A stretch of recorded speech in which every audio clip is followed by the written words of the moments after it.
өмір сүйтіп айтасың ғой. Айсұлтанға да. Зарина, пожалуйста. Күшті сөйлесіп өзің барлық жұрттың арасында жүресің. Аузымды жаппа, менің аузымды жаппа. По факту келгенде сендердің қателеріңнен ең соңында мен кінәлі болып қалам, какой-то мен қорғаған үшін. Сөйлемесем де сен сияқтылар құртады сондай нәрселерді.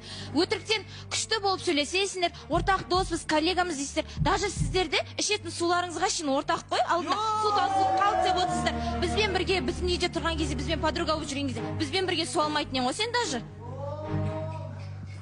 Жоқ, мен Заринаны деңгейіне дейін түскім келмейді, ештеңе айтпаймын. Жаным, қоя бер, сен маған ақыл айтпай ақ қойшы, хашы. Уже сенің қарайтын бетінде жоқ қой елге. Ялы, өзінің қатесін түсініп отырама десем, рекламада мәз болып жүр ғой, екі жұпты айырғанына. Бауыржан мырза, осы жерде Аянаға айтып кетейін деген, сен Заринаның деңгейіне бірінші жетіп ал, Аяна, содан кейін барып сөйле дегім келеді.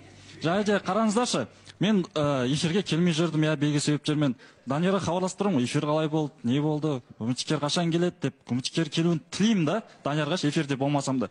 Сол кезде Данияр маған айтып қалды да, пятница күні Аянаға сөйлесіп көреміз деп айтамыз. Аяна біле ма деді.